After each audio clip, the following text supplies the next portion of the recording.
Good morning, good afternoon, and good evening, everyone. It seems that we have a lot of listeners from all over the world. Welcome. My name is Daphne Carrier, and I'm the SAFE Global Coordinator for the World Food Program, and I will be guiding you through today's webinar titled The ENERGYCoP Platform, Ensuring Coordination Among Humanitarian Actors in the Energy Sector. And the webinar today is kindly hosted by the SAFE Humanitarian Working Group. Now, what will we discuss in this session today? Today marks the official launch of the ENERGYCoP platform, a new global platform created to facilitate coordination among humanitarian professionals and actors engaged in providing safe access to fuel and energy to crisis-affected populations. Its purpose is to share information, promote open knowledge sharing, contributing to finding solutions for issues related to energy access and energy technologies. Now, why is such a platform needed? Many actors, and we're hoping many of you are here on the line today, are working in the area of energy access as part of the humanitarian response. Interventions in this specific field of work can easily be compromised by inefficient and ineffective coordination or insufficient knowledge on this subject. Now, this platform will function as an online collaboration space as well as a database. It will map initiatives and resources on energy access and prevent duplication of work. And it also aims to support increased coordination as well as further capacity development in the sector. ENERGYCoP is an output of the Set for Food project, which stands for Sustainable Energy Technologies for Food Security in Humanitarian Context, and is funded by the European Commission Civil Protection and Humanitarian Aid Department, ECHO. The platform is developed by project partners CUPI, Politecnico di Milano, and the three co-chairs of the SAFE Humanitarian Working Group, the Global Alliance for Clean Cookstoves, FAO, and WFP. Now, I would like to inform everyone that today's session will last approximately 1.5 hours, and it will be recorded. And the recording will be made available in the coming days on the Set for Food YouTube channel. If you would like to promote this webinar on social media, please feel free to use the hashtag ENERGYCoP or hashtag Set4Food. So that is SET, the number 4, FOOD. And this will be particularly helpful as the platform becomes more and more valuable and helpful to all of us when more people join. Now, to further introduce the platform, how it works, why it was established, and for who this is relevant, we have 4 excellent speakers today, coming from FAO, CUPI, Politecnico di Milano, and the Global Alliance for Clean Cookstoves. Now, before we start the presentation, I would like to point out that we have time available at the end of all presentations for a questions and answer session. So please take a look at your webinar control panel you see on your screen, which is likely in the below right corner. And here you should see a chat function. If at any time during the presentations you have a question, please ask your question in this chat box, and we will try and do our best to go over all questions in the last half hour of the webinar. And if you have a specific question to one of the agencies or presenters today, please do include this in your question to make sure that we address the correct person. Then it is time to invite our first speaker, Didier Habimana from FAO. And he will speak on the role of energy and food security in emergency settings. Didier is a postgraduate in natural resource management and is currently supporting ongoing work related to the assessment on the extent and effectiveness of community-based forestry. He also has extensive experience in knowledge generation and dissemination of materials of FAO's energy program, specifically on their work on SAFE, and a bioeconomy in emergency and protracted crisis settings, making him an excellent speaker on this subject. Didier, the floor is yours.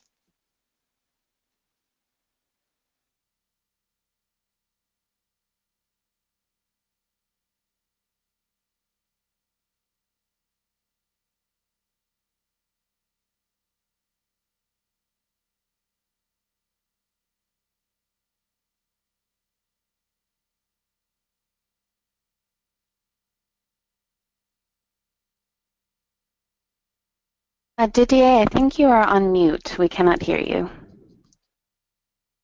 So thank you, Daphne. Hello to everyone. My presentation will be on the role of energy in food security in emergency settings. Just to present some context on the role of FAO in emergency settings. FAO predominantly provides humanitarian aid and supports that focuses on food production and agriculture, assists with the prevention of disaster-related emergencies, provides early warning services, and rehabilitates integrated food production systems with that of energy in what we call integrated food energy system. And this system aims to maximize the production of food and biomass sustainably on a single plot of land that also incorporates livestock and fish production and the byproducts of residues created at the various steps in the production processes can be used as sources of bioenergy, thus reducing reliance on tree biomass for energy purposes. When we talk about food security, we make reference to 4 dimensions. The dimension of availability describes the physical availability of food in any given area, addressing the supply in terms of food production, stocks, and trade. The dimension of access describes the physical, social, and economic access to sufficient, safe, and nutritious food, meeting households' dietary needs. The dimension of utilization describes the sufficient energy and nutrient intake by individuals as a result of households' feeding practices, food preparation, and diet diversity. And the dimension that interlinks all these 3 together describes the positive interlinkages that ensures the ideal nutritional outcome that defines what it means to be food secure. So why is energy important? For one, energy is an important element that contributes to all 3 dimensions related to food availability, access, and utilization. It has been reported that 2.4 billion people around the world use fuel energy to cook meals and sterilize water. This means that wood is still utilized as a major and important source of energy for the preparation of food that is necessary to increase nutritional value. So energy is important for food availability and is indispensable when we look at, for example, food production value chain. The picture illustrates a fish processing prototype in Senegal that meets food safety objectives in terms of producing quality smoked and cooked fish, while at the same time efficiently utilizing energy in the process. Energy is also linked to food access, as it also involves households' purchasing power, and high energy prices usually lowers households' ability to purchase sufficient, safe, and nutritious food that meets households' dietary needs.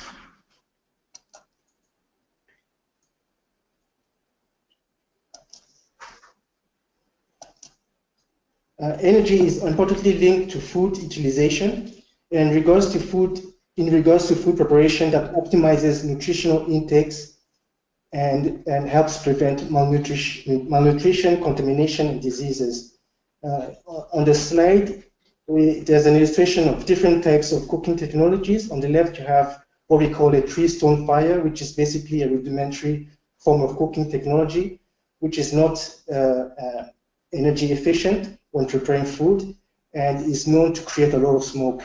On the right side, you have a metal stove using fuel wood, and on the one in the picture below, in the middle, is one of a mud stove that uses also fuel wood.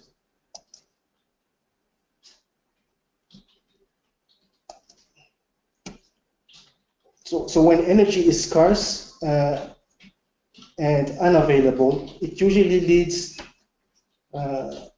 to households adopting negative coping mechanisms that undermines food security and nutrition, and in order to make up for energy scarcity.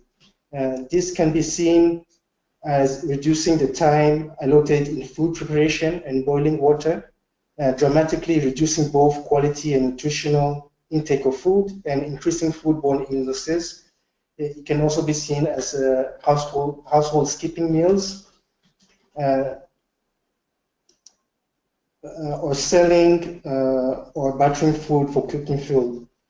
So FAO Safe Access to Fuel and Energy approach in the context of emergency is based on interlinked pillars that help to build resilience. These pillars touches upon ensuring a sustainable supply of energy, addressing energy demand, and promoting sustainable livelihoods. When we speak about ensuring sustainable supply of energy, it requires the management of natural resources, since in the context of an emergency, the rate of forest degradation and deforestation represents a major challenge when it comes to ensuring households access to energy. Sustainable management of forests at the community level can contribute significantly to both food and energy security through, for example, reforestation activities. A shift or transition to sustainable forms of energy can also greatly reduce pressure on woody biomass resources. There is an ongoing, when we address energy demand, it helps understand the type of fuel used in a given area, which are usually subjected to cultural habits and preferences. This is especially important when promoting or introducing new fuel and technology options.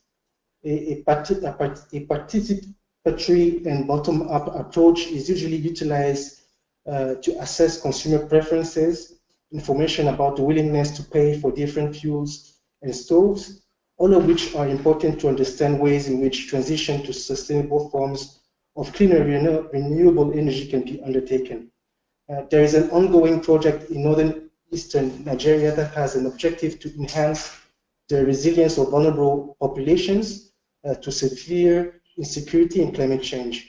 And the project carries out assessment of wood fuel demand and supply of 2 IDP camps and host communities. It also provides training and startup costs for the establishment of fuel-efficient stove productions, and also distributes safe kits to the most vulnerable of community level. Promoting sustainable livelihoods, especially in a diversified manner, is an important strategy for building resilience, offering alternative income to selling wood fuel in both energy and non-energy sectors. When people combine several livelihood activities in a diverse portfolio, they will be better prepared to cope through hardships.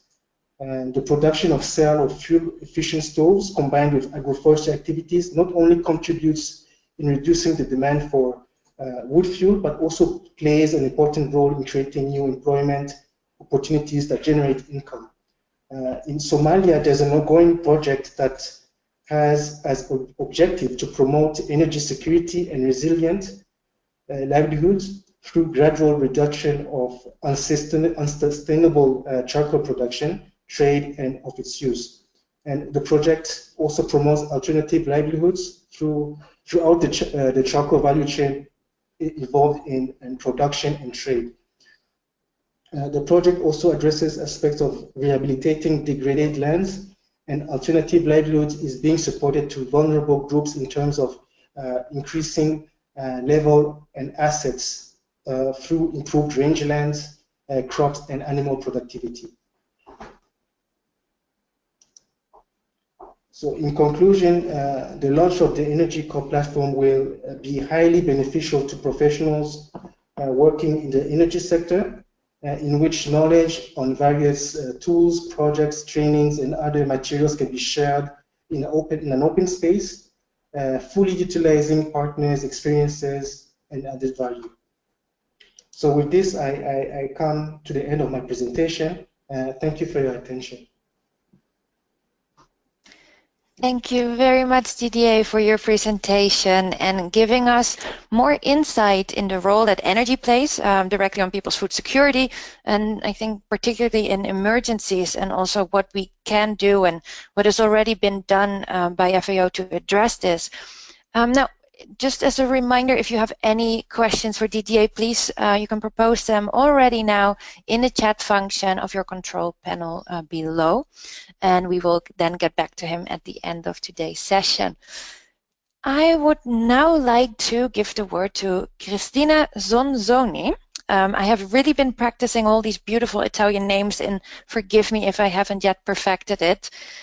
Cristina is coordinator for the Set for Food project at CUPI, and she's project management expert in international cooperation and humanitarian aid, and has been working over a decade in development and emergency contexts. Now, with CUPI, she is part of the Program Quality and Innovation Office in Milan, from where she coordinates the second phase of Set for Food, a multi-stakeholder project aiming to enhance efficient collaboration and synergies among humanitarian actors in the energy sector. Now, Christina, could you tell us a bit more about the background on the Set for Food initiative and also the ENERGYCoP platform that is launched today? Of course. Good afternoon or good morning to everyone. I think I don't have, sorry. My presentation of today will give you a general overview of the background of the ENERGYCoP platform that we are launching today. I will first illustrate how COP and its partners led to the conception of the Set for Food. Then briefly describe the main outputs of the Set for Food, both phases 1 and 2. And finally, I will present some conclusions on the relevance of this initiative for the humanitarian sector. So the Set for Food was designed on the basis of some assumptions concerning refugees' situation worldwide, concerning the access to energy, and also the humanitarian response to these facts. Concerning the situation of refugees, according to the last data from UNHCR, at the end of 2015, we had more than 65 million people forcibly displaced worldwide. The numbers of refugees, of course, have changed during the years, but the situation was also very critical when the Set for Food was firstly conceived. The data on which we mainly put our attention were the age of the refugees, because approximately half of them is below 18 years old. The fact that the 70% live in informal settlements, and most important, that the average stay in a refugee camp is of 17 years, which lead to the need for humanitarian organizations of taking in consideration the peculiar needs that a long-term permanence in a camp can bring to. So they should think in long-term solutions. What about access to energy worldwide? According to the International Energy Agency, in 2016, the 16% of the world population had no access to electricity. Also in this case, numbers slightly changed, but the situation was more or less similar when the Set for Food was designed. The 38%, sorry, I cannot go ahead with my presentation, it seems. Maybe I don't have the control of my...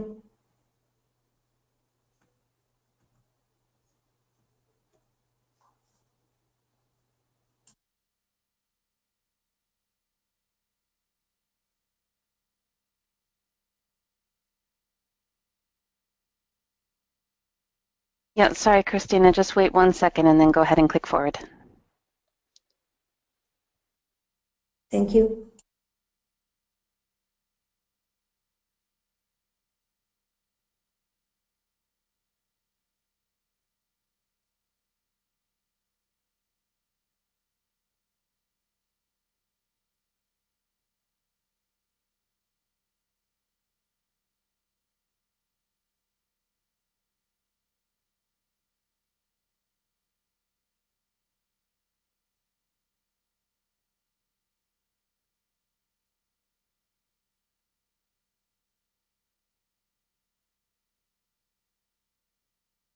Yes, it seems we had some problems with animation. Okay, let me see if I can do it for you. Hold on. There you go. Just let me know when you want me to go forward. So I cannot use it.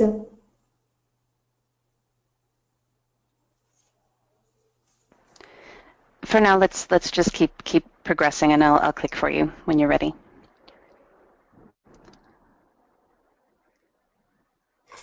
So okay, I will try to go on. So sorry for this inconvenience.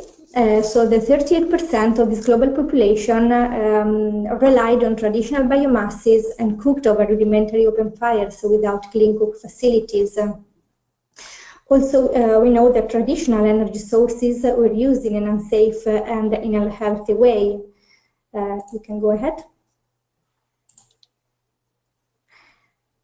Food access and consumption directly depend on energy availability. You can go ahead. And of course, situation is even worse when we think in humanitarian settings. What about humanitarian response? Humanitarian actors do not always have well-organized technical tools or guidelines to identify and deliver efficient energy technologies. Also, humanitarian organizations do not always have proper technical expertise on energy issues within their staff.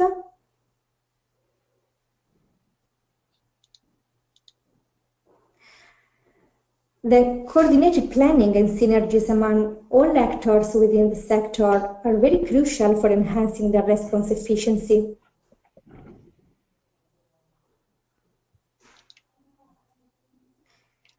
And of course, a unique space where humanitarians can find all the relevant resources for their work on energy access would be very beneficial for increasing their response capacity and delivery. So all these assumptions and the described situation was the basis on which the Set for Food was designed, and within the Set for Food, then the ENERGYCoP platform. You can go ahead. The Set for Food had a first phase that was developed between 2014 and 2015 with the objective of enhancing the response capacity of humanitarian actors in identifying and implementing efficient and sustainable energy technologies for food utilization. It was implemented by COPI in partnership with Politecnico di Milano and the Fondazione Politecnico di Milano, and it was funded by the European Union Civil Protection and Humanitarian Aid Operations through the Enhanced Response Capacities Funds. Which were the main activities of this first phase? You can go ahead.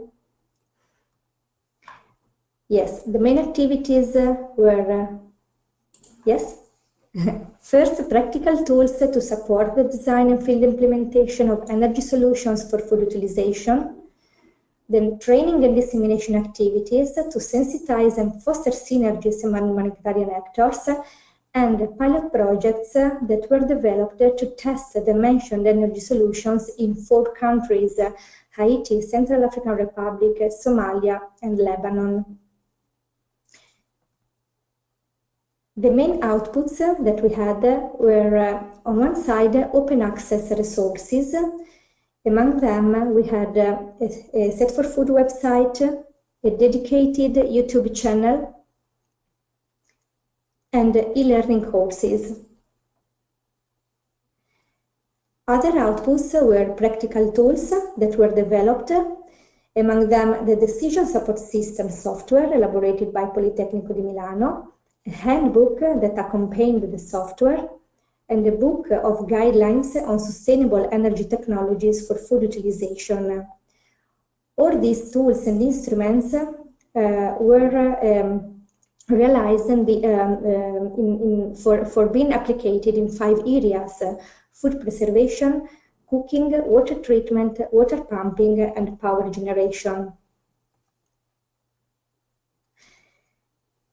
So after the completion of the first phase, a second one started in 2016 and is now ongoing, with the aim of capitalizing the outputs of the first phase and enhancing efficient collaboration among humanitarian actors working on energy sector.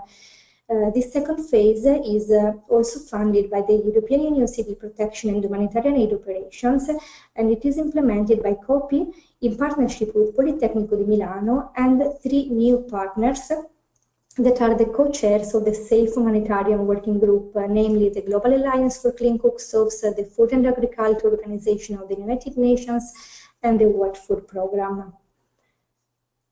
The main activities of this second phase are a first group of training and awareness activities. We realized at the beginning of this year a training of the most active humanitarian actors as innovation brokers for energy that had very positive outcomes. We developed some other tools in support to the work of humanitarian professionals on the field, namely monitoring and evaluation procedures and an impact evaluation framework were developed. Then a second group of activities related to knowledge sharing and coordination, and the most important activity of this group is the establishment of the ENERGYCoP platform that we are launching today. The platform aimed at facilitating humanitarian actors in getting and sharing information and enhancing collaboration on energy-related issues. And we will enter more in detail of the platform with the next presentation of my colleague. And a third group of activities on capitalization and dissemination. In this sense, we realized and we are going to realize some events aimed at disseminating the initiatives of the Set for Food partners in addressing energy access. We will publish a scientific paper and an overarching document on Set for Food, phases 1 and 2, to highlight the multi-stakeholders approach and the coordination mechanism in addressing energy challenges. So which are the main outputs expected from this second phase? You can go ahead with the next slide. Main outputs are a package of tools for energy-related field interventions. So they will complete the previously developed tools of the first phase, a scientific document published, the ENERGYCoP platform running, and the tools elaborated within the Set for Food tested on the field. So some conclusions regarding the Set for Food. Set for Food is a challenging program that puts together a variety of stakeholders. Yes? Energy, as we know, is not always properly included among the priorities of humanitarian interventions.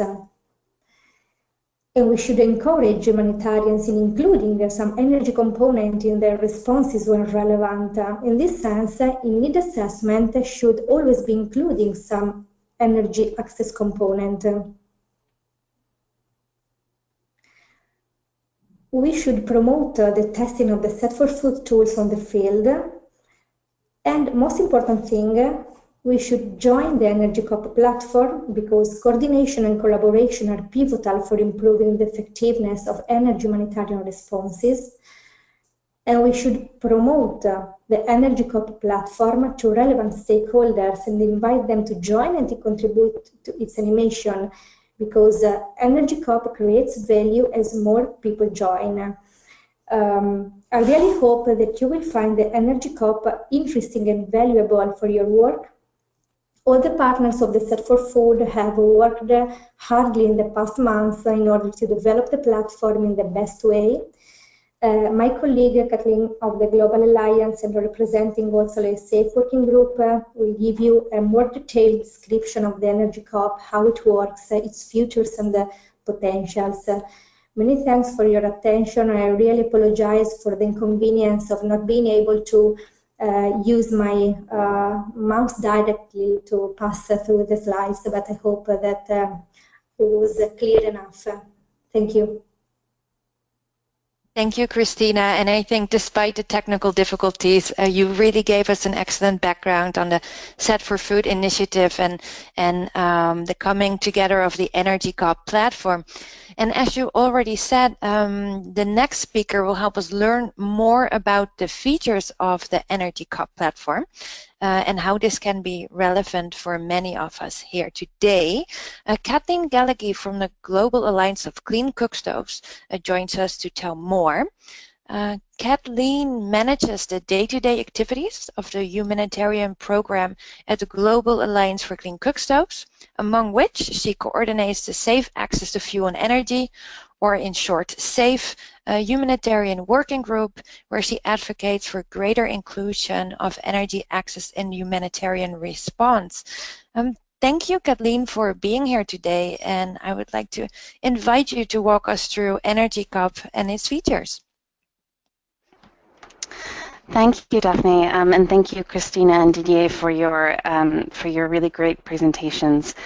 I'm very happy to be part of launching this project. It's something that the partners on Set for Food have been working very hard on for a long time, and really I wanted to share that initially we connected with COPI around the end of December 2015 and realized that the objectives of the Set for Food project were very similar to those of the SAFE Humanitarian Working Group.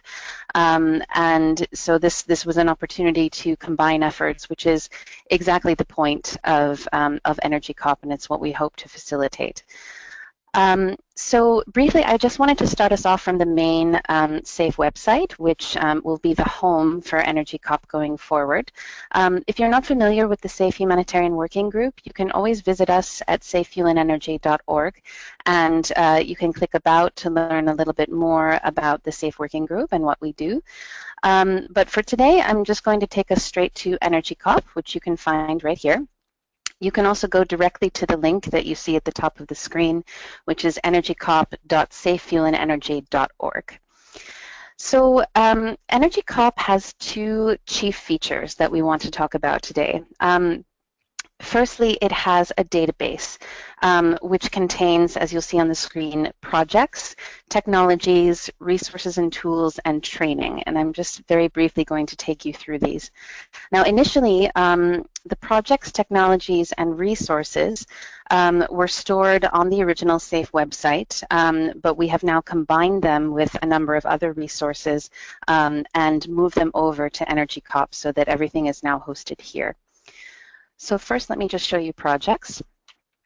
By projects, what we mean are projects that are energy related that take place in humanitarian settings. Now, what do we mean by that? Humanitarian settings, by the definition of the SAFE Working Group, are settings that concern crisis-affected people. So, for example, refugees, internally displaced people, or those whose lives have been impacted by natural disasters. And the point of collecting profiles of different projects that are happening is so that we can show each other, as practitioners, share what we're doing and know whether or not we're duplicating projects or we can learn from each other's initiatives. Now, if you click on the right part of your screen, Map View, you get this very nice Google image of all the places in which all these energy projects that are on this site have been are taking place. And if you click Control Plus or zoom in, you can go to a closer view of wherever the area is that you want to see.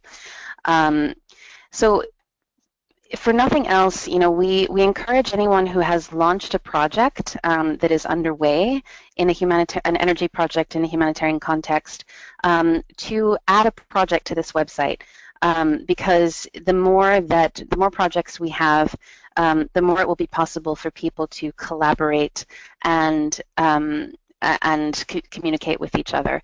One of the things that we've heard frequently from UNHCR, WFP, and other agencies on the ground is that, especially in refugee camps, there are many, many projects, energy projects, taking place at the same time, and they're not always very well coordinated. So by adding your project here or by going here to learn about projects that are underway already, you can learn about things that are already underway or have happened in the past. We will have project images here now in the future. Right now, we're still in the process of sort of building the website. But just to give you an example, I'll pick a World Food Program project. So if you click on a project, you'll see that it has a profile with the project title, categories. So when we say technology field of reference, what we mean is cooking, lighting, heating, powering, or preservation. And here we have relevant sectors, which is essentially most of the clusters plus a few extra categories, which we'll go into. But what this means is that this project is relevant for those working in nutrition, food security, environment, or health. The population type, so this might be refugees, IDPs, but in this case, this is a school program. And then sometimes we'll have information about the donors or funders who are funding this project, but not always. So then you'll see a project description, a location, starting date. In this case, this project is ongoing, or maybe Daphne, you can correct me. I'm not sure if there's an end date for this one. But it is ongoing. Okay, so if the project is ongoing, it will just have the start date. Otherwise, it will have an end date there. And it will have a link to where you can learn more about it sometimes. And then occasionally some more information on how many beneficiaries were reached, the cost of the technology, names of implementing partners, and other funding sources. So this is a really useful resource if you're looking to learn more about energy projects. I'm just going to go back. If you're searching for a specific project, there's a very important trick. You can do a simple search here with a keyword. So for example, if you wanted to find a project where gender-based violence was a key feature, you could put GBV in and you would get a search results with a few projects focused on that. However, if you click this little downward button here, you can do a complex search by all of these different types. So you can filter by relevant sectors. You can filter by population type. You can filter by the type of energy that we're talking about. You can filter by category of funders. And you can also just simply, you can set your funding, your search parameters here, or perhaps if you're looking for a specific ENERGYCoP user, you can type that there. So just keep that feature in mind as you search. So now, so that's projects. Technologies.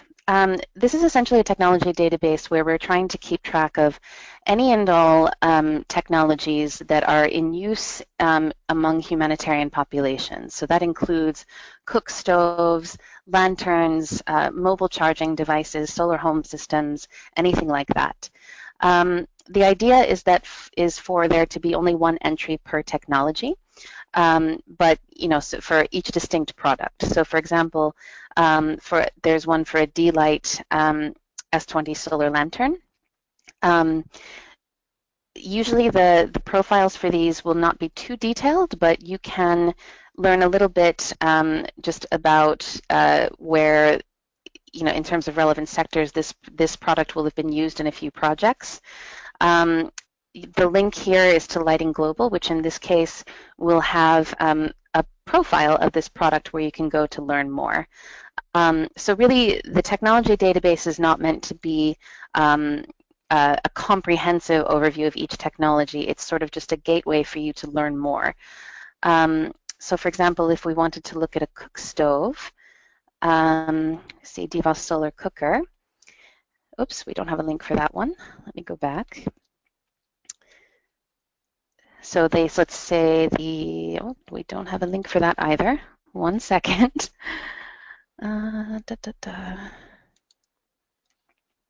Here we go. So Stove Tech 2-Door, this one will link to the Global Alliance's Clean Cooking Catalog directly to this particular stove, where you can learn more about the stove itself, how it's rated in terms of tier efficiency if it's been tested, and more about how to contact the manufacturer. Now, just a quick note, if you go in and add, if you want to add a project profile, you should add your technology first, because this way, when you add a new project, you'll be able to import the technology from the, to enter the technology from the existing ENERGYCoP database. Doing it the other way around can be challenging, so just keep that in mind. Resources and tools. Now, this section is meant to be kind of a comprehensive gathering of any print, web, or sort of interactive tools and resources for practitioners. So this could be anything from handbooks to guidebooks to posters that have been used to maybe educate people on the ground. Jacopo Barbieri is going to, in a few minutes, take us through a couple of tools, so I won't spend too long on this. But for example, here you could find a case study. This is done by the World LPG Association during a Japanese tsunami. So in a typical resource profile, what you'll have is, again, the sectors that it's useful for, what type of resource it is, if it's a document, if it's a video, an audio file, something like that. The language, we don't have that many multi-language resources, but we do have a few, and we want to have more, so please contribute other language resources. And then we have resource use. So this is our way of trying to say this resource is useful for people who are trying to do these activities. So project implementation and monitoring, or resource mobilization and advocacy. So this is like fundraising, essentially. You'll have the author, if there is one, the organization, a description of what the document covers, year of publication, and then a link where you can download the document itself.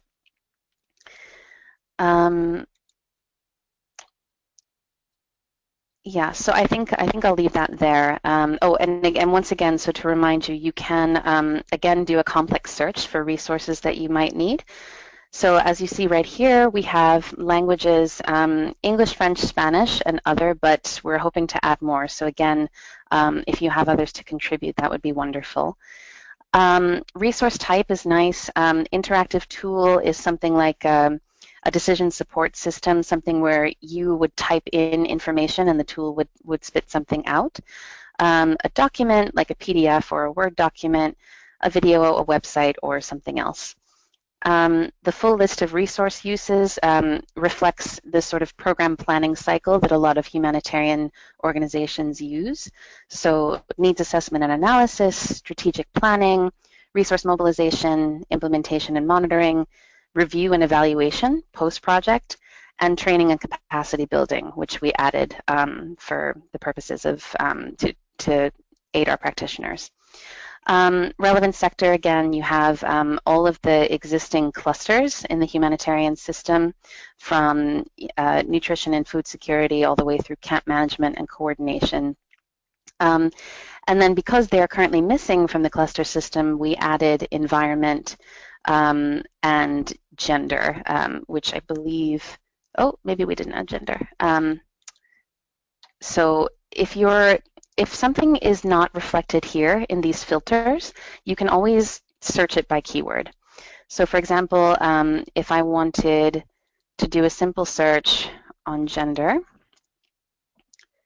I can get a number of resources that are tagged for that keyword. So for example, Nordic Action on Gender and Climate. Finally, in the database, we have the training section. To be clear, in resources and tools, you will find a lot of documents and videos that are relevant for training purposes, but the point here is that these documents are static. They don't change. They're sort of finished resources. The training section is meant to collect online resources such as e-learning courses, more interactive ways where you can get some training on different energy and humanitarian related topics. We've done our best to, as you see, we don't have many in here because, unfortunately, because this is a new sector, there just aren't that many. For in-person events, that even ones like the SAFE workshop that happen each year, you can go back to the main SAFE website and keep track of news and events here. But we will do our best to, you know, insert any recurring e-learning courses and other areas here. So that's the database. The other key feature of ENERGYCoP is community discussion. And this is something that at the Global Alliance we were especially excited about because as co-chair of the working group for the last couple of years, it was one of our wishes that we could have a way for the people in our community to talk to each other instead of having to email us and then we try to put people in touch with others who might help them. And we're not always the best judges of that in terms of matching people on the ground. So the community discussion has 6 sections. Cooking, preservation, heating, lighting, powering, and general. So I'm just going to click in here. Once you're in the discussion forum, you can get to get to all these sections here. The general discussion forum is basically for anything that's not covered in any of these categories already. So if you have a cooking specific question, you can go to this area and start a thread.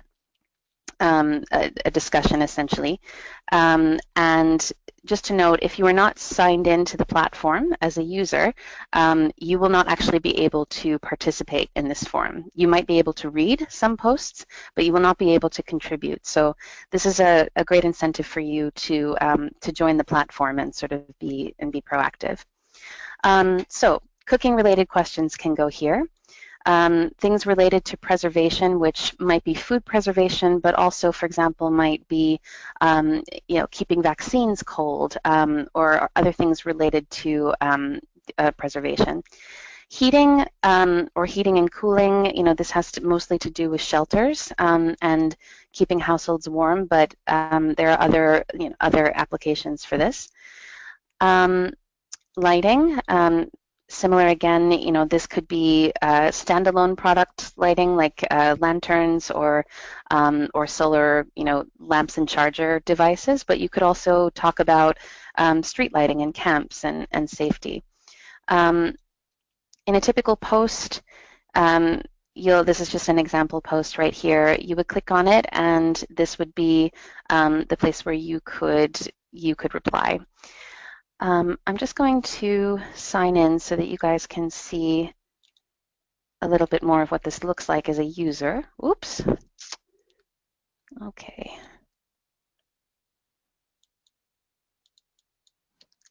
And this is Google. Bear with me for 1 second. I do apologize.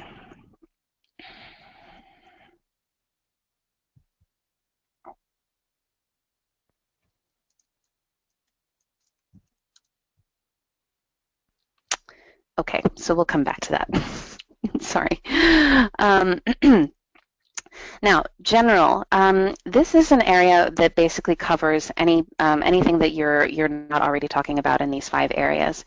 So, for example, let's say you needed help with a particular project that was not in one of these particular areas, or you had a general question about events or how to get involved with the working group, or maybe you have a job posting that you want to share, or just to find somebody with expertise on something. You can come in here and start a post about that. We put up a post here just about the workshop, for example, the workshop that's happening in Nairobi from November 28th to December 1st this month. And so here you can find sort of like up-to-date updates from us on the workshop that we might not be able to send mass emails about at the time. So it's worth it to sort of keep up to date with the discussion boards. So I think what I will do, Daphne, I might turn it over to you to answer maybe a couple quick questions while I log in, and then we can show a little bit more, if that's okay. Hi, Kathleen. Sure, that is fine. I don't see questions coming in yet in the chat box. I'm not sure if I'm seeing everything, but we did get some questions per email in response to the invitation for the webinar for people to join. Perhaps to start with, Didier, we received a question for you. If you perhaps could provide some examples of alternative fuels that can address fuel needs. DJ, can you help us answer that? Sure. There are a few examples of fuel energy that can be used to reduce the reliance on tree biomass. It could be the production of briquettes from organic waste derived from, for example, agricultural residues, human, animal waste, and it can also be produced using charcoal dust. So the technology involves compacting the waste to improve efficient combustion properties. And for this form of fuel to be successful, there will be a need to provide at community level low cost and low maintenance equipment. And but there's a drawback in production of briquettes, which is usually that it's depends on agricultural residues and on specific seasons. So it's not a year-round production kind of technology. But there's another energy which I think has been mentioned in Kathleen's presentation, that's of solar energy. There's, for example, solar cookers that can offer a renewable form of cooking energy that is clean without any requirements of collecting or purchasing fuel. But the only drawbacks with solar cooking energy is that it can be, I mean, it can be used as, well, it utilizes an extensive time for cooking. The taste might not be that good, and there's also limited food diversity that can be used with this kind of technology. And it also depends on good weather and also specific hours of the day. But there's also like solar energy to power solar lanterns, which has shown beneficial in protecting women in common areas inside the displacement camps, for children doing their homeworks, for business activities to continue functioning after dark, for instance. So, so these are like kind of examples that I can come up with. I hope I answered your question. Perfect. Thank you so much, CJ. It seems that there is a lot of alternatives that can address the fuel needs, and I'm sure we can find a lot more information on that on the ENERGYCoP platform. And it seems that Kathleen is back online and can take over again. Yeah, so once again, apologies to everyone for that hiccup. So now I'm logged in as an ENERGYCoP user, and I will explain in a few minutes how you can become one. But now that I'm logged in, I have access to post a new thread, for example. So it could be something like, where do I find resources on gender-based violence? Because it's not, or on energy and gender-based violence. Because this is not something that's covered in the immediately in this other discussion forums. So I'll just type in some test text here, but you have the ability to format your text. You can add some images and emojis if you want to, or embed some code, which is great for sharing things if you want. You can attach files. You can add tags, which will we strongly encourage you to do because it helps people find things. And the more tags you add, the more likely it is for things to come up. But be judicious about your tagging. It's not helpful to add tags just for the sake of adding them. So you want people for example, if you wanted to people who are gender experts to find this post, you could type in GBV as a keyword. You could type in gender protection, something like that. But you wouldn't type, the entire sort of cluster system set of tools. Related assets. I'm actually going to have to defer to Daniela on explaining that, but I think this is just a feature of the discussion forum. Other settings and permissions.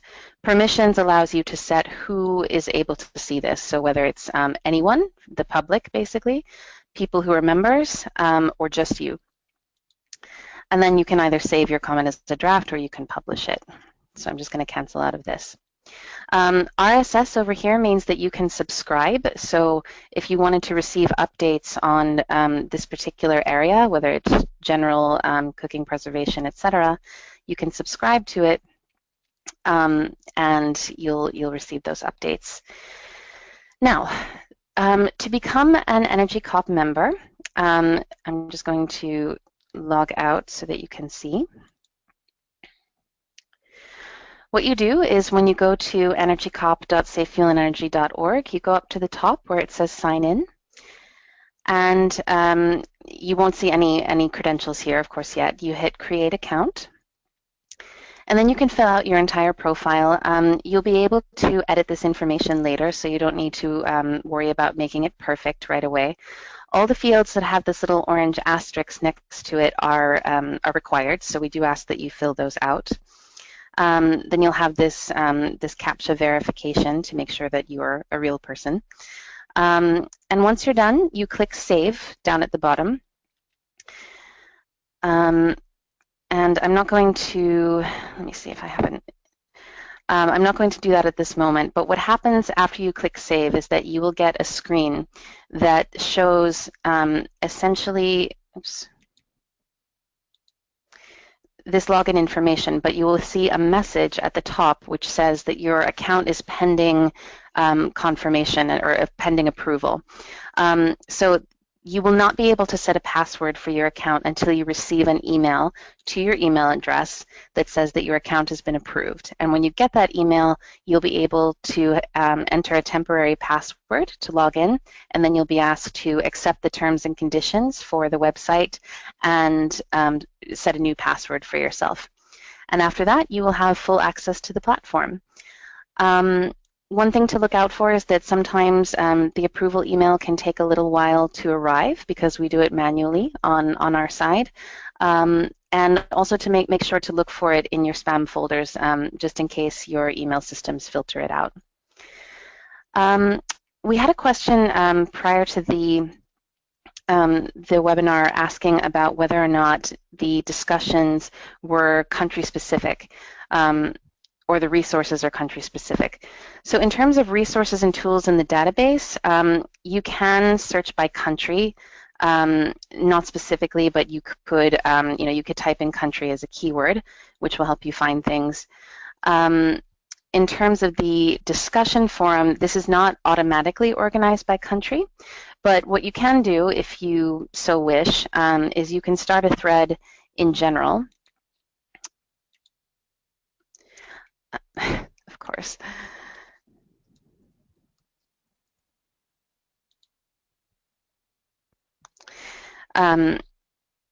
Nope. You could start a new thread and call it, for example, let's say you wanted to have a specific discussion thread for anyone working in Kakuma camp, Kenya. Test, publish.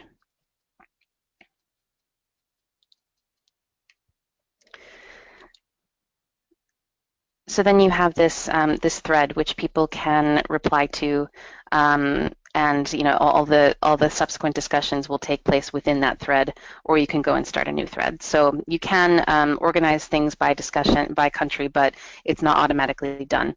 The other key thing to do is that if you want to have a country-specific discussion, we definitely recommend adding the country in the tags. So with that, I'm going to turn it back over to Daphne and subsequently to Jacopo, who will take you through some of the specific tools in this database. Thank you, Kathleen. This was great. I'm happy to see the platform live and having you explaining it so well. I'm certain this is interesting for many people here today. And please do add your tools and resources, if relevant to the sector, to help us add value to the platform and make it more and more interesting for everyone coming to the ENERGYCoP platform to find the right technologies and tools and guidances that they're looking for. Now, while Kathleen gave us some very informative information on and guided us through the platform and explained the different components, we have now arrived at our final speaker of the day, Jacopo Barbieri, who will tell us a bit more about some specific tools that you can find on the platform. Jacopo is researcher at the Energy Department of Politecnico di Milano, where he works as project manager and researcher on energy planning and assessment, integrated renewable energy systems and appropriate technologies with a specific focus on humanitarian settings. And within the Set for Food project, he manages the activities for which Politecnico di Milano is responsible, including the development of this platform. So he will be the right person to take us through more. Jacopo, could you explain to us some of the many practical and helpful tools we have on the platform, I think including some of the decision-making supporting tools? So thank you for joining us today, and I'll give you the floor. Thank you, Daphne. Thank you for the nice introduction.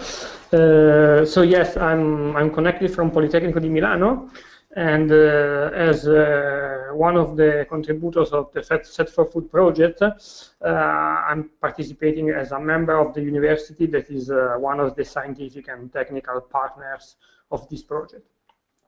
So my colleagues have already introduced the relevance of the energy in humanitarian settings, and Kathleen also presented a short tour of the new ENERGYCoP platform.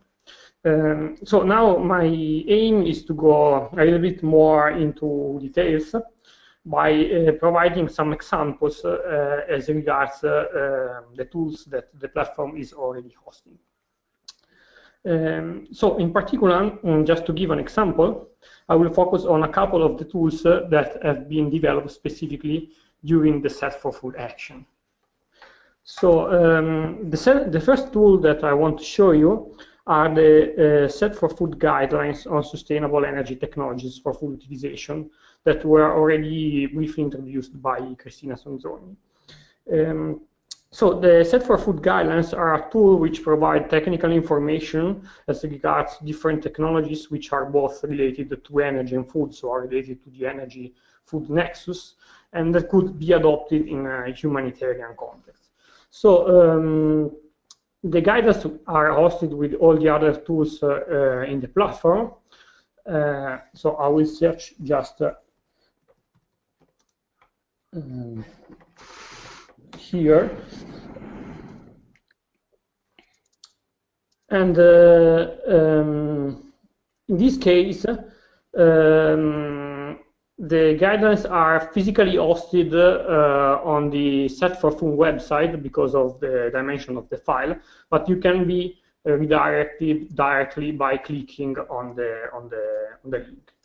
So you can get the document downloading right from here.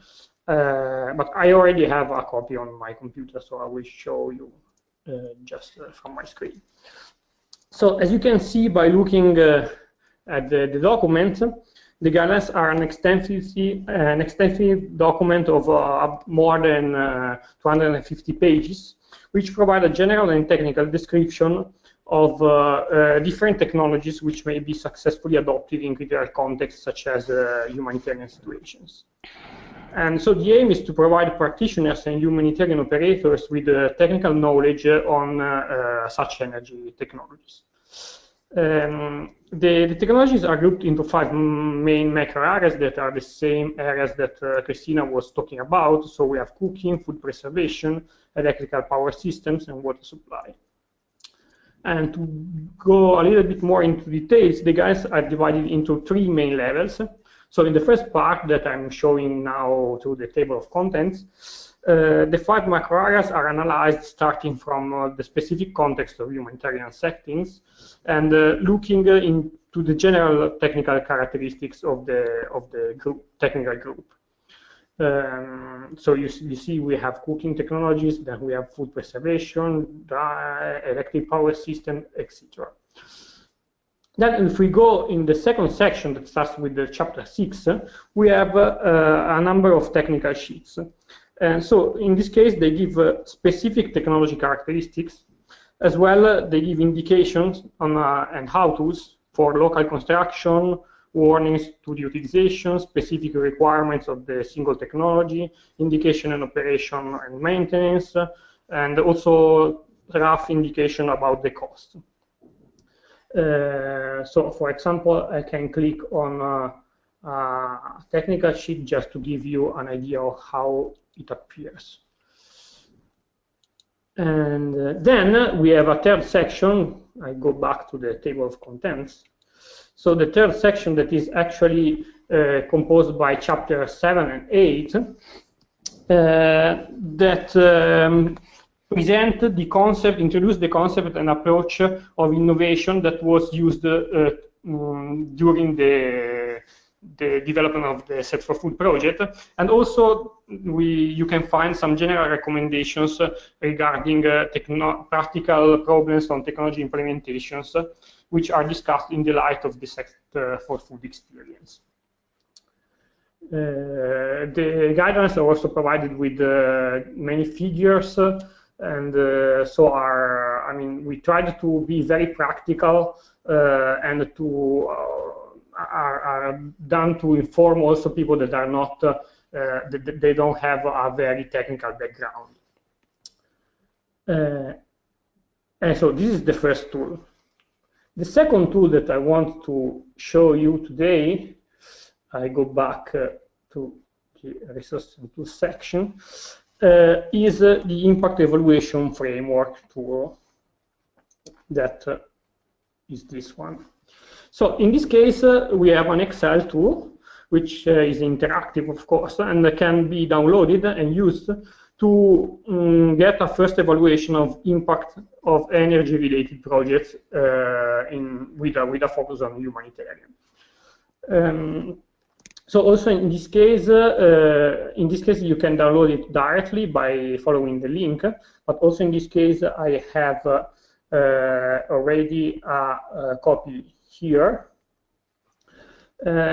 So as you can see from the tool, it is structured as a step-by-step procedure so that the user can jump from one sheet to the other,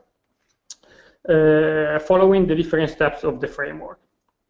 And in particular, the sheet that requires an interaction, so data compiling from the user, are those marked yellow. If we go to the first sheet, that is the evaluation hierarchy, we can see that the tool is based on a hierarchy that is firstly based on the evaluation of 5 macro areas that are called capital. So we have the natural, physical, human, social, and financial capital. And for each capital, we have different dimensions. So for example, the natural capital here is divided into 3 dimensions that are the land, the water, and air. Then if we jump to the second sheet, we can see that each dimension is evaluated through the utilization of 1 or more indicators. So in this actual version of the tool that is still being developed actively by Politecnico di Milano, we have the possibility to choose 1 or 2 indicators for each dimension. One of the 2 indicators is always compulsory, while the second one can be inserted and defined by the user depending on the project. So briefly, just to show you how it works, I have a version of the file that is already filled in.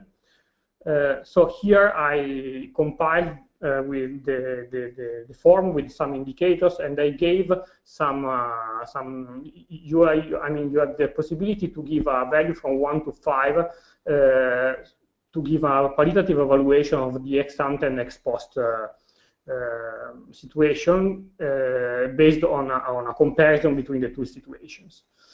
So once that the user has inserted the values, automatically in the normalization sheet, different calculations are done, and the user is then asked to act to insert another kind of information that is a weighting between the different indicators and the dimensions. So once that the data have been filled in and the different dimensions and indicators have been weighted one compared to the other, the aggregation of the data is made automatically in the form, and finally the user can jump to the sheet 6, which provides the results. So as you can see, here the results are provided in different forms. First of all, we get a general impact score that provides a comparison and in particular a change between the starting situation, the baseline situation, and the end of the project.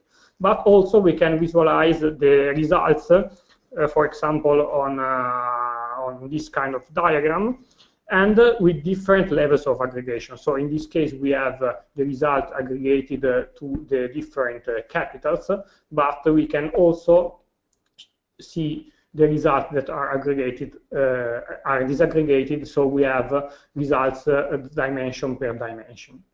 And finally, also we have some bar graphs that allow to understand the influence of each dimension and capital on the final result. And finally, you also have an appendix suggesting some more indicators that could be useful depending on the project. So this is just to give a couple of examples of the interactive tools that are already hosted in the platform, and that, of course, we hope will be, other will be added to those. So thank you, and I hope it was clear, and of course I'm open to questions and doubts. Thank you very much, Jacopo, for giving us a more in-depth understanding on how to use some of the tools and on the platform and what they can be used for and what we can learn from it. So thank you again. Now today our speakers really helped us deep dive into this, if I may say so myself, very exciting platform that can be beneficial for many of us. And as mentioned, active participation and continued sharing of knowledge, resources, and all of these tools that we saw today can help more effective and timely response to many of the pressing energy concerns as part of our humanitarian response. So please feel free to share the platform widely with colleagues and partners who might also benefit from access to ENERGYCoP. Now, while we were able to cover a lot of ground today, I know there are a couple of questions we received, so we will now move into a Q&A session. Again, if you have a question, please feel free to share it in the chat function. Now, the first question I want to start with is, I think Christina would be the best person to answer this. And the question is the ENERGYCoP linked with research centers or universities or other training, educational, and research platforms, especially for humanitarian workers? Christina, would you be able to answer that question? Yes, actually, ENERGYCoP is not directly linked with research centers or other educational platforms. Our aim is to encourage all research centers, relevant platforms working in humanitarian on energy access to join the ENERGYCoP platform in order to enhance collaboration and achievement of efforts within the partners of the Set for Food initiative and thus of the ENERGYCoP. We have Politecnico di Milano, which is of course a research center, a university, and we hope that thanks to their commitment in this initiative, we will be able to have more research centers on board. Perfect. Thank you very much, Christina, and I hope that answered the question. Let's go to our next question. And I think, Kathleen, you might be able to answer this one. The question is, in the last few years, some international projects and initiatives were able to build a certain momentum regarding access to energy, especially for displaced people. Is the ENERGYCoP linked with these initiatives, for example, MEI or SE for All? This is a complicated answer, but I'll do my best. The short answer is yes, indirectly. The community of practitioners working on this nexus between energy access and humanitarian is pretty small. So we all know each other. At least, we did until a few years ago when the community started growing rapidly, which is wonderful to see. So brief, in terms of the family tree, so to speak, ENERGYCoP is hosted by the SAFE Humanitarian Working Group. The SAFE Humanitarian Working Group is a separate initiative from the Moving Energy Initiative. However, all the members of the Moving Energy Initiative, Chatham House, UNHCR, GIZ, Energy for Impact, and others, are all also members of the SAFE Humanitarian Working Group. So we interact quite a lot. SE for All is not directly connected with us, but like the Global Alliance for Clean Cookstoves, SE for All was originally hosted by the United Nations Foundation. So we do have close ties, and we are actively working to build a humanitarian component into SE for All's work. So this is sort of an informal relationship at the moment, but the goal, as always, is to unite everyone who's working on this issue. Thank you, Kathleen.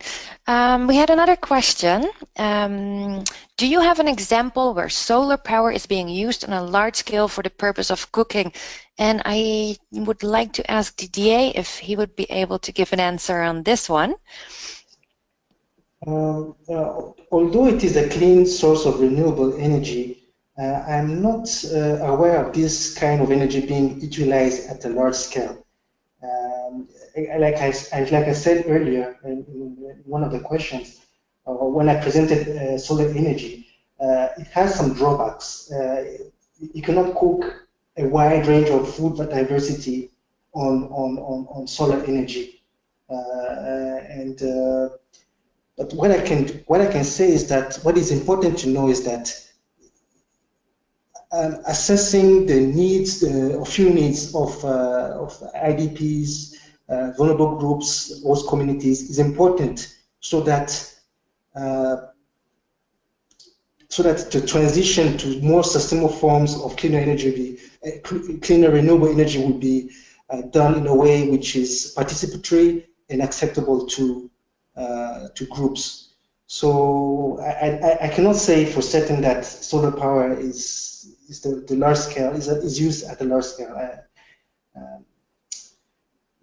I hope I've answered your question. Great, thank you, Didier. And I think that's a difficult question, and maybe there are actually some people now online who would be able to answer that and could start a thread on ENERGYCoP. So that would be a great question to start a thread on our platform and see who could give some practical examples on this. I had another question. Let's see. Now, to Christina, we have seen many tools and resources online on the platform, And I'm certain there are a couple of people listening in who also have great tools that would be relevant for many people, and they would want to share this on the ENERGYCoP platform. Now, what would be the process for agencies or organizations to submit their own tools? Will there be some kind of a vetting process? Do you mean to upload them on the platform? Yes, exactly. Maybe Kathleen entered in this detail during her presentation, or maybe she just mentioned it. But in order to upload tools, resources, or any other kind of document regarding a project or a technology, you must be registered in the platform, because if not, you can just read and consult, but you cannot upload or download resources. So it's just to register in the way that Kathleen described before, answering all the, filling in all the spaces, the questions that are being asked, and that's it. They can try to share their tools with the rest of the community. Perfect. So there won't be any vetting process after people have uploaded their documents. If they're registered and they upload it, the resource will appear on the platform. Yes, of course. They will have to confirm that they have I mean, they are responsible for what they are uploading, and that's it. Perfect. Thank you. I see we have another question. I think we can take a couple more. I am working on a nexus of waste and energy targeting human waste, open defecation, biogas for cooking and fertilizer, and I have seen many times that this is not considered because of the semi-permanent structure of the solution. And this reflects political will. 70 years on average is not a short-term approach. Is this approach changing? Now I see someone already answered this. I think this was Kathleen, perhaps. Yes, sorry. I mean, so this is this kind of question, you know, which is very deep in content, is exactly the kind of question that would be good to post for discussion in the discussion forum. In this case, either the cooking section or maybe the general section if you wanted to start a thread on sanitation, for example. I'm not sure it's something that we on this webinar today are equipped to answer, as it's a large topic. But what I also did want to share is that we will be dealing with this issue of short-term approaches and long-term response at the SAFE workshop in a few weeks as well. So it's definitely worth a conversation worth continuing. Perfect, and I think these types of questions show how useful the ENERGYCoP platform can be, because we get these questions and different types of questions and very complex questions all the time, and together it would be much easier to answer these types of complex questions. I wanted to ask Jacopo also one question regarding the impact evaluation framework that we received. Where would we be able to get further information on how to use this framework? Yes. Yeah. First of all, I just want to say that, of course, it's quite complex to explain such a tool just in a few minutes. So I hope at least the general aim was clear. Anyway, I mean, the tool is self-explained in the sense that we have a full description of each step inside the Excel itself. But to be more clear and to explain better how it works, we also developed a wizard, and you can find the file together with the file of the impact evaluation framework. So going on the on the same tool on the platform, you will find also a file that is called Wizard for Impact Evaluation Framework tool. That is actually a PDF that gives some more information on how to work together with how to interact with the tool. And also, I think in a few time, we will come with a new version of the tool and also with a general framework that will introduce better some details. For those that are interested, I would say stay tuned because some more information will come in a short time. Perfect. Thank you so much, Jacopo. I see we've received a lot more questions. So the next one, we have a couple more minutes. Are the tools based on humanitarian settlements or also urban areas? Who would like to answer that question? Maybe Kathleen? Yeah, I'll take that one. Both is the answer. You know, like I said before, this is meant to be a community for humanitarian practitioners working at the nexus of energy access and humanitarian aid.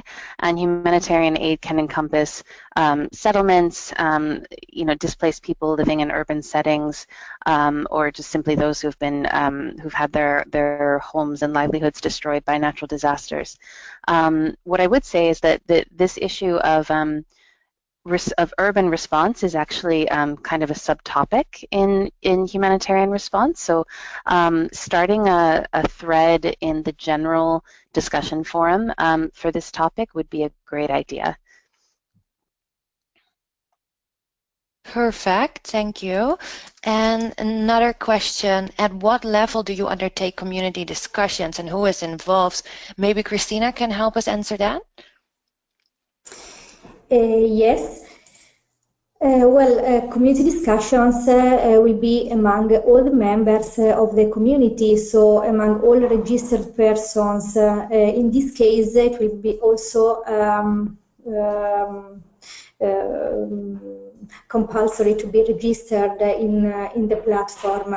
The community will be divided in thematic groups, and people registered will be able to interact with others engaged humanitarians active on energy access activities. They will be able to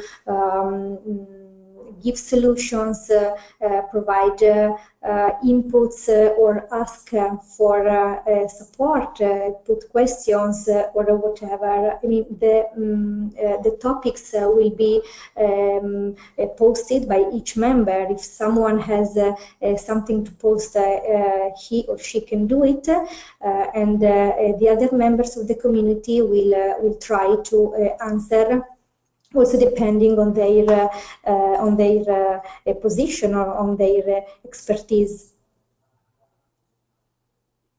Great, thank you very much, Christina. I'm sure there are many more questions. Unfortunately, we won't be able to get to all of them today. If you have more technical questions about the platform, you can use the contact form or on the ENERGYCoP platform. If you have more general questions, you can always email to info@safefuelenergy.org. With that, we have come to the end of today's webinar, and I want to thank everyone who joined us today. Of course, all of our speakers from the Global Alliance of Clean Cookstoves, from CUPI, Politecnico di Milano, and FAO, and of course, ECHO for making this possible. We hope many of us will start to use this platform here, learn from it, and of course be able to contribute to it. And if you have any feedback, we're also very eager to hear more. To reiterate, as soon as the recording is completed, you can find the webinar in full on the Set for Food YouTube channel. We wish you all a very good morning, afternoon, or night, and hope to see you all on the ENERGYCoP platform. Thank you very much, and goodbye.